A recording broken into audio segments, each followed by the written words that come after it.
પણ 10મો-20મો ભાગ સમયનો ને 10મો-20મો ભાગ આમદાનીનો, આ પોતાની આવકનો આખી દુનિયા કાઢે છે. ક્રિશ્ચન કાઢે, મુસ્લિમ કાઢે, સાઉથવાળા કાઢે. આપણી તો પરંપરા તો ફરજ છે એટલે કાઢીએ જ છીએ. છતાં હું રિમાઇન્ડ એટલે કરાવું છું, આરસ નહીં રાખતા. તમે તો બધું કરો છો, કરવાના છો, પણ મંદિર કરવાના છે એટલે ઉમંગમાં રહેજો. 2-5 સત્સંગી નવા થાય એ માટે દાખલો કરજો. સત્સંગી નવા કરવાનો અર્થ એવો નથી કે પણ જે હોય તમારા સગા સંબંધે અહીંયા સ્થાનમાં દર્શન કરવા લઈ આવજો. અને થોડી થોડી મહિમાની વાતો કરતા શીખજો. જેના ફળ સ્વરૂપે 2 શબ્દો તમે બીજાને કહેશો તો પુણ્ય મળશે. તો ત્યાગ સ્વામી કહે એ પ્રમાણે બસ સેવા માટે મારે ફરીથી તમને જણાવવું ન પડે. હું બેસીશ, હું આનંદ કરીશ. હું તો દર વર્ષે આવીશ, નથી આવતો પણ છતાં આવીશ. 2 વર્ષે આવું, 3 વર્ષ આવું તો કદાચ 3, હું સૌરાષ્ટ્રના 4 દિવસ 3-4 દિવસ રહું છું. જુનાગઢ બાજુ જવું, આમ જવું, એટલે 3-4 દિવસ રહીને જતો રહું છું. દર વર્ષે આવું તો શું જ. પણ આપણી સૌની પરમ પવિત્ર ફરજ છે કે શિક્ષાપતિ પ્રમાણેનું જીવન ફરજિયાત ભૂલકું થવું જ છે, દાસના દાસ થવું જ છે. ક્યારેય બાપ થવું નથી, ક્યારેય પોતાના બળે જીવવું નથી, ક્યારેય પોતાની બુદ્ધિશક્તિથી જીવવું નથી. પ્રભુની બુદ્ધિ, પ્રભુનું શરીર, પ્રભુની લક્ષ્મી પ્રભુના ચરણે જ હોય. જેના ફળ સ્વરૂપે આપણું અક્ષરનું શરીર બંધાય, જેના ફળ સ્વરૂપે આપણામાં શુભ વિચાર પ્રગટે, સાચો પ્રેમ પ્રગટે, કોઈનો અભાવ ના આવે, કોઈની અરુચિ ના આવે, સંબંધ જ દેખાય. એવી એક મંગલકારી અવસ્થામાં આપણે કોઈ પણ ભોગે 2 વર્ષમાં પહોંચવું છે. અને 15માં તો શુભ વિચારોમાં અખંડ રહેવું છે. છેલ્લો સમય 15માં કરવાના છે. વડોદરાનો સમય ન ગમ્યો એટલે જય સ્વામિનારાયણ સંતોએ કહ્યું કે આપણે 2-4 વર્ષ અમને આપો ને. એટલે જુદા જુદા શહેરોમાં, ગામડાઓમાં આપણે સમય થવાના. પણ 15મી સાલમાં જય સ્વામિનારાયણ છેલ્લો સમય આપણે ત્યાં કરવાના. પણ 3-4 વર્ષમાં એવો દ્રઢ સંકલ્પ કરો જેના ફળ સ્વરૂપે આપણી ભૂલકુની યાત્રા પ્રભુના બળે પ્રભુ જ પૂરી કરાવે તેવી તમારા સૌ વતી પ્રભુચંદને પ્રાર્થના. સહજાનંદ સ્વામી મહારાજને જય.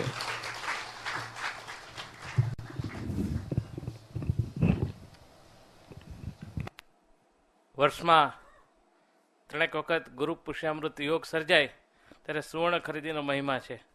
અને નલિનભાઈ અને દીપકભાઈ જેવા ભાજન હોય એને ખૂબ ખુશ થાય, કારણ કે બધા ખૂબ ખરીદી કરે.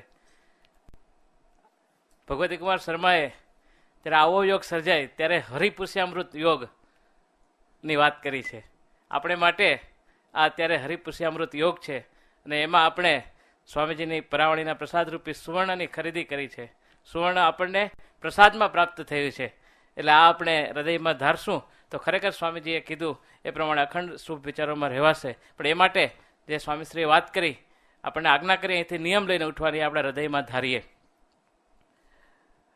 જયદીપભાઈ ગઢિયા અને સુરેન્દ્રભાઈ ગઢિયાને વિનંતી કે તેઓ પ્રમુખ સ્વામીશ્રીને પુષ્પહાર અર્પણ કરે.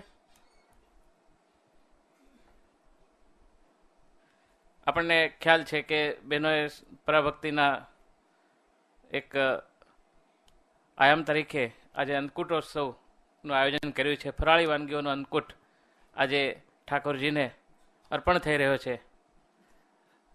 ત્યારે આપણે આ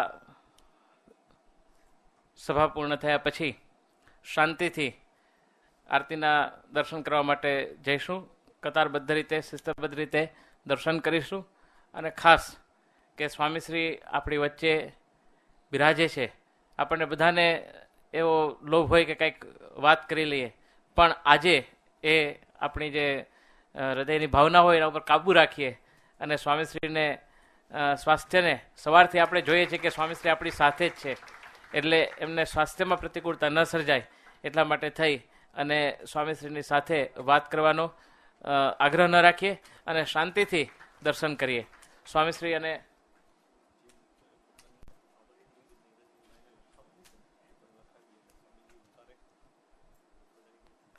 સ્વામીશ્રીએ જે આપણા 10મા-20મા ભાગની વાત કરી, પણ આપણને ખ્યાલ છે કે સ્વામીશ્રીએ કેટલાક મુક્તોની સેવા લખી છે, અને હવે બાકીના જે મુક્તો છે એમણે નિરંજનભાઈને પોતાના આવકની જે વિગત છે એ લખાવી દેવાની છે. એટલે સ્વામીશ્રી ઉતારે જ્યારે સમય મળશે ત્યારે આપણી સેવા લખી લેશે. આપણું સર્વસ્વ સ્વામીશ્રીનું છે, એટલે આપણે સરસ રીતે એ વિગત અચૂક નિરંજનભાઈને આપી દઈએ, અને સ્વામીશ્રી આપણી સેવા ગ્રહણ કરે એ માટે મનોમન પ્રાર્થના કરીએ. આપણે શાંતિથી અવાજ ન થાય એ રીતે અન્નકોટના દર્શન કરવા સર્વનમન હોલમાં જવાનું છે. ત્યાં શાંતિથી ધક્કામુક્કી વગર આપણે આરતીમાં સામેલ થઈશું, અન્નકોટના દર્શન કરીશું, સ્વામીશ્રીના દર્શન કરીશું, અને ત્યારબાદ પૂજ્ય ત્યાગ સ્વામી અને મંગલ સ્વામીજીએ જે પ્રસાદની વ્યવસ્થા રાખી છે એ આપણે પ્રસાદ ગ્રહણ કરીશું. સાંજે 8 થી 10:30 કીર્તન આરાધનાનો આપણે કાર્યક્રમ રાખ્યો છે. પૂજ્ય ભાગવત સ્વામી અને મંડળ આપણને કીર્તન આરાધનાનો અદ્ભુત લાવો